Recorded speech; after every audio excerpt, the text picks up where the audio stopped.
How strange. It hasn't changed one bit. This doesn't make any sense. We cooked our hearts out. Does this mean the competition wasn't enough to awaken the statue? Oh well. I suppose it was simply not meant to be. Yeah, we've waited this long already. There's no harm in waiting a little longer. Right, Zhongli? Yup, there's still time. Let's be patient. We'll all see this through together. On another note, I have some good news for you, Kuching. Things are looking optimistic for that recipe you gave me. Master came by before the competition and filled in the parts that were missing. So now I'll be able to cook it. In fact, I'll go find somewhere to make it right now. Wait here. Xiangling. Oh, and Traveler, could you come with me? Huh? You only just beat Smiley and Xiao. You think you're up for challenging us already?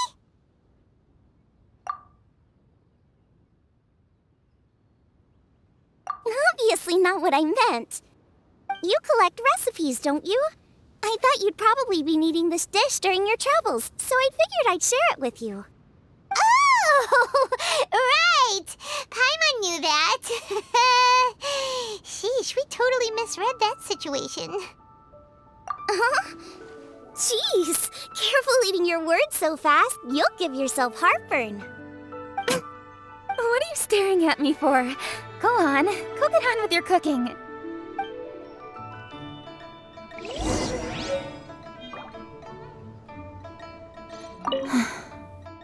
Will we ever manage to reawaken the statue?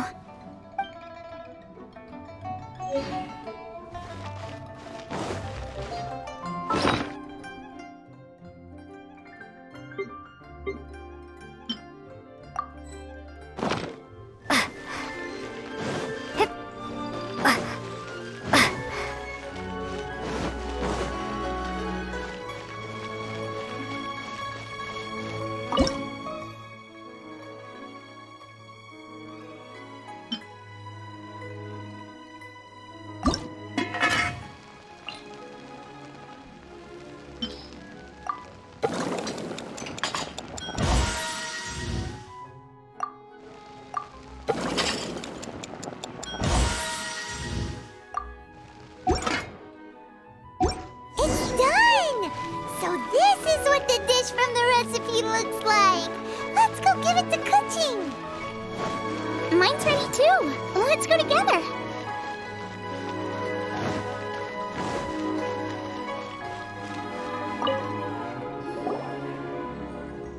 We're back. The Traveler and I made one each. Here, have a taste while it's still warm. Thank you. Don't mind if I do. Huh? What is it? What does that face mean? This flavor... I've tasted it before.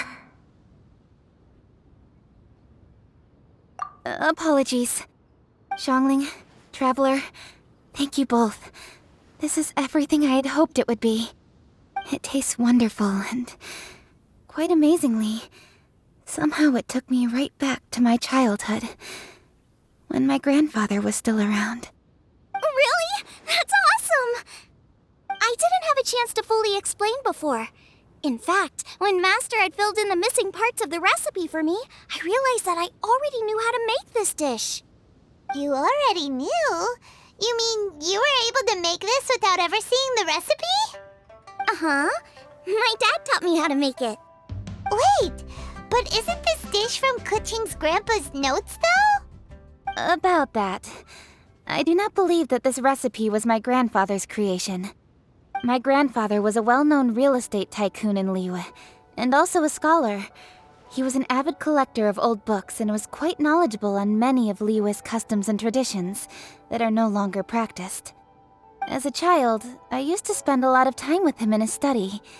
We'd read the classics together, then debate how much of it was actually genuine, and whether Rex Lapis was real or not. He used to say, books are just a bridge that bring us a little closer to history, It's up to those of us in later generations to ask these questions, search for the answers, and decide what they mean. Since then, my grandfather has passed on, and I've grown up to become a Chiseng. My views on Rex Lapis have changed in this time too, from myth to reality. For me, the name Rex Lapis is inextricably wound up with memories of my grandfather. Whenever I see his name written down, it always reminds me of sitting in my grandfather's study, seeing all of his notes. As I said earlier, this recipe came from those same notes. It's an ancient dish that he was trying to restore to its original form. But, unfortunately, without the full recipe, he never quite succeeded. Still, each time he tried cooking it, he'd always get me to have a taste while it was still warm. The memories. This really is the taste of my childhood. Ancient dish? Are cornbread buns really that old? Well, at least in my family it is. My dad learned how to make it from his dad, and supposedly it's been passed down that way for generations. We call them chili mince cornbread buns. They're a traditional folk food snack, easy to pack up and take with you on the road, so they're the perfect thing to eat on the go. La la la. Seeing Guoba just reminded me of something. I actually made this dish on the day I first met Guoba. How did you first meet? It was in a cave in the mountains. I ducked inside to get out of the rain and saw an offering table in there, so I put the cornbread buns I'd brought with me on it. Then I ended up falling asleep, and when I woke up, I found out that Guoba had eaten every last one. Guoba followed me around ever since. We're practically family now. Hold up! Stop the conversation! Look! The stone! It burst open! It's...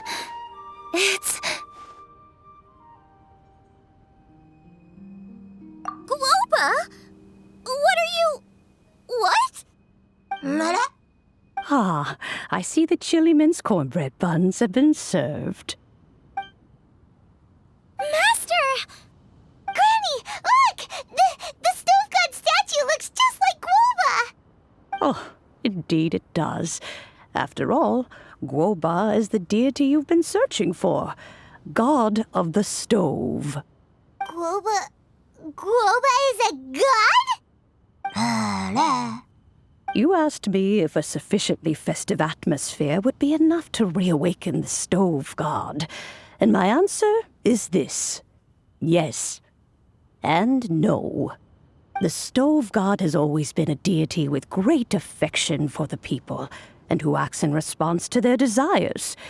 To him, the heart's passions and the heart's desires are not the same thing. Passion can be a technique, a skill, something derived from experience. But desires, they are deeper, more innate. They are the heart's strength in its purest form.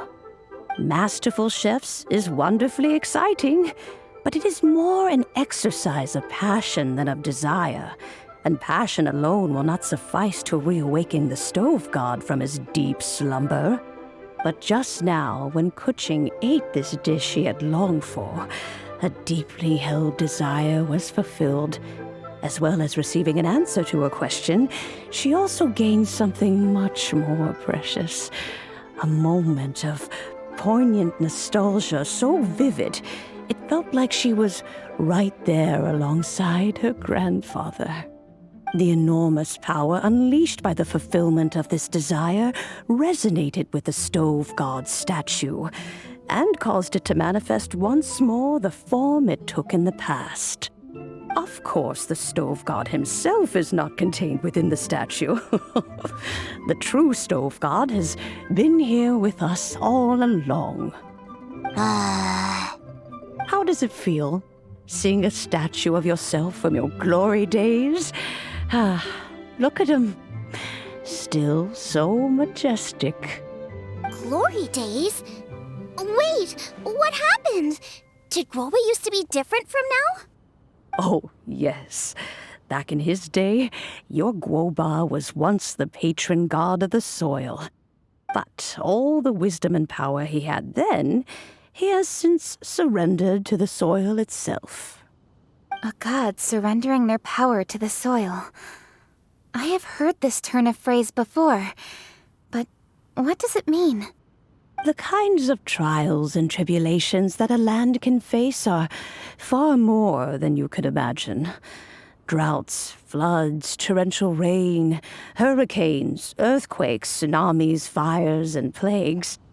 The threat of disaster will never fully disappear from Liyue.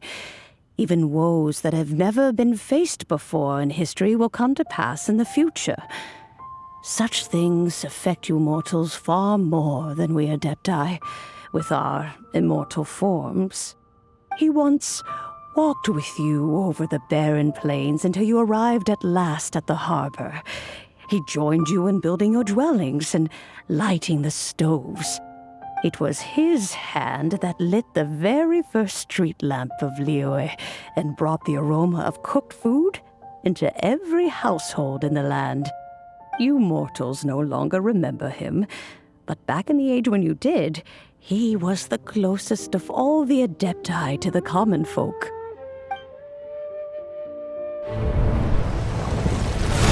Moonchase, god of the stove, born from a spark when stone struck stone.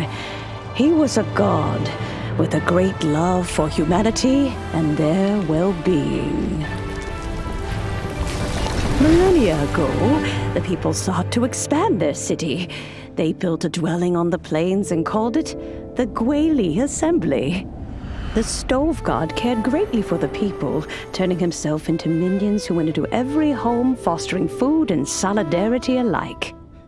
Alas, their home was taken by a flood. The waters ravaged the Guoba Assembly and forced the people back south to Liyue Harbor. Though the distance was not far, the journey was plagued by a terrible storm. For a dozen days, the Adepti stayed by their side. During this time, the stove god cooked an ancient delicacy, flatbread with a meat sauce to stave off the cold and damp, fit for those on the move. Centuries later, disaster and plague arose once more. The stove god would appear no longer, for he placed all of his power into the land itself to quell the calamities. His power expended, and his wits greatly reduced. Thus his body decreased in size. By the time he parted ways with us, he wasn't even the height of a human. He told Rex Lapis and I of the dishes that bring joy and of the secrets of the flame, then went into the mountains and entered into a long slumber.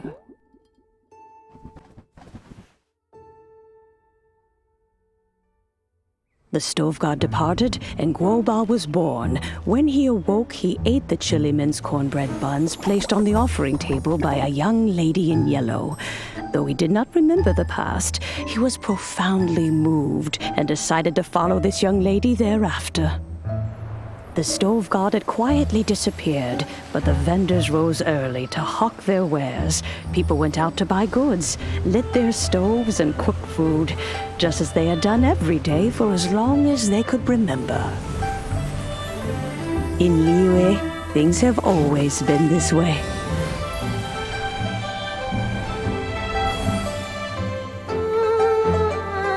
Nature provides, the mountains rejoice. We are blessed by heaven's good grace. Years have gone by. The world has transformed, but our way of life survives.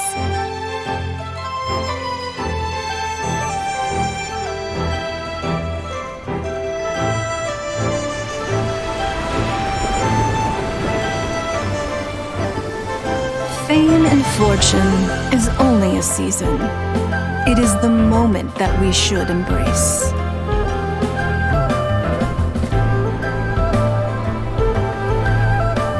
Past meets present. Heritage becomes legacy. Long into the future may we thrive. You once told me that dining is the profoundest of customs in the human world. To eat well is to consume vitality itself, and to drink well is to partake of the very essence of the world.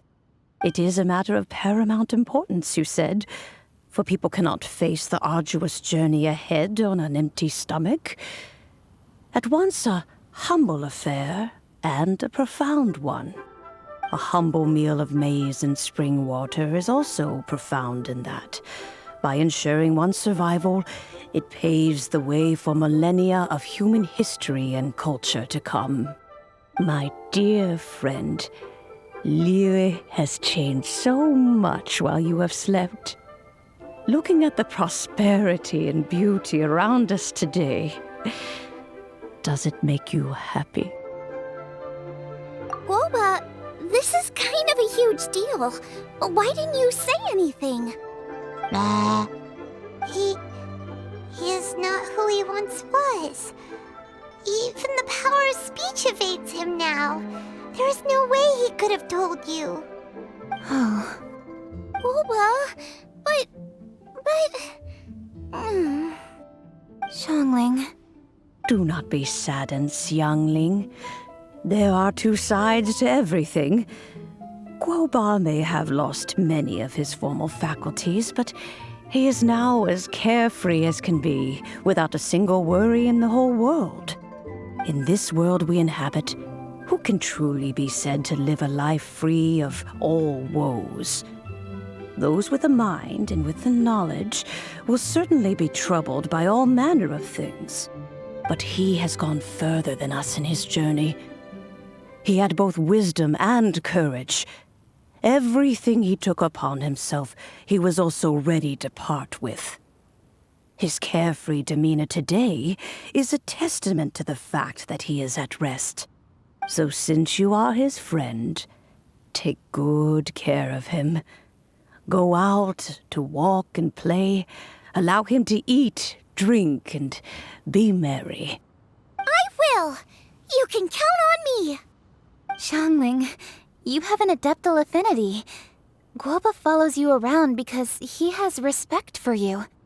The moment he awoke, he was met with the familiar flavor in the chili mince cornbread buns he ate. After all that time, he still recognized the dish he had invented, and he approved of you as the one who had cooked it. That's right. The taste of one's home cuisine always brings back memories of home. Though he remembered nothing, eating the food you had cooked gave him a feeling of familiarity. That is why he stuck by you. You may be the first person in history to give the stove god the experience of being a satisfied customer. That makes you quite a remarkable chef. If that's true, I couldn't be happier. Because putting a smile on customers' faces is what we chefs are called to do. Well then, it's getting late and I still have things to do. Time for me to say goodbye. Traveler, Paimon, Zhongling, thank you all very much. I look forward to spending more time together in the future.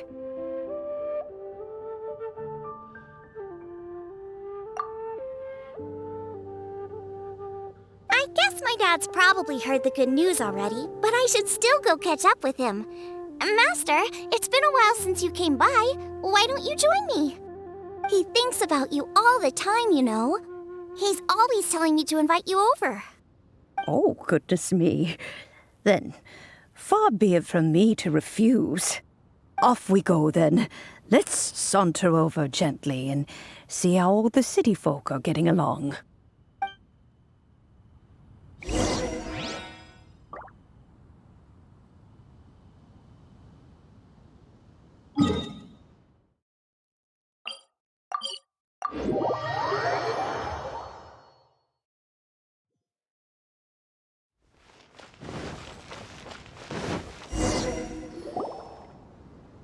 Hi, Dad! I'm back! Hey! What are you doing there? I should be the one handling that. Oh no! Guoba's taken off!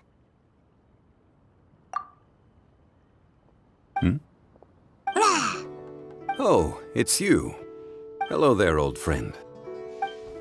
Oh, bless my soul. Are you out for a stroll as well? Given the season, it felt fitting to take a leisurely walk while the meal is being prepared. Quite right. And it also gave us the chance to run into you. Guoba may not recognize you, but as ever, he seems quite delighted to see you. So, Guoba doesn't remember anything, but can still feel when something's familiar? Friendship will always withstand the ravages of time.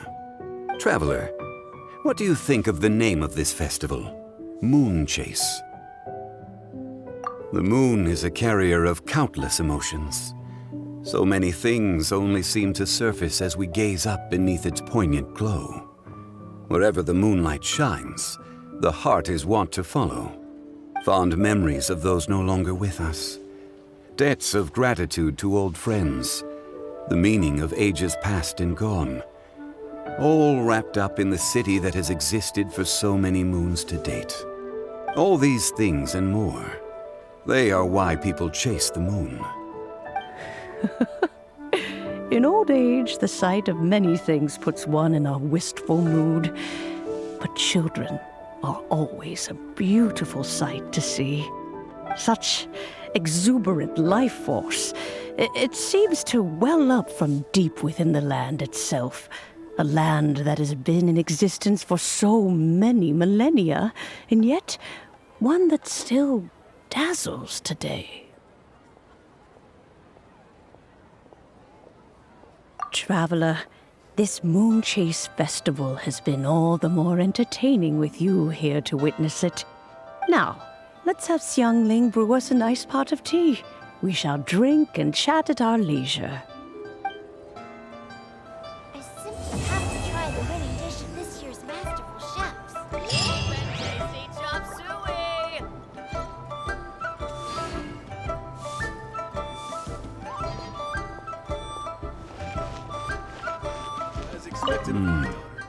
The food at Wan Min restaurant is excellent. I eat here often. Oh, you can say that again. Zhongli is a remarkable child. Surely the culinary talent of the century. Indeed. To have mastered the craft at her age lends credence to the old aphorism that heroes are made young.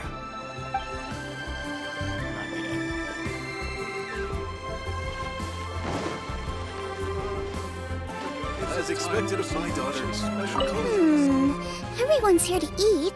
What should I cook? Let me think. I've got some fowl and some fish and shrimp meat, so I can do 2 snack dishes. Yes, and a few stir fries. Everyone's gonna love it.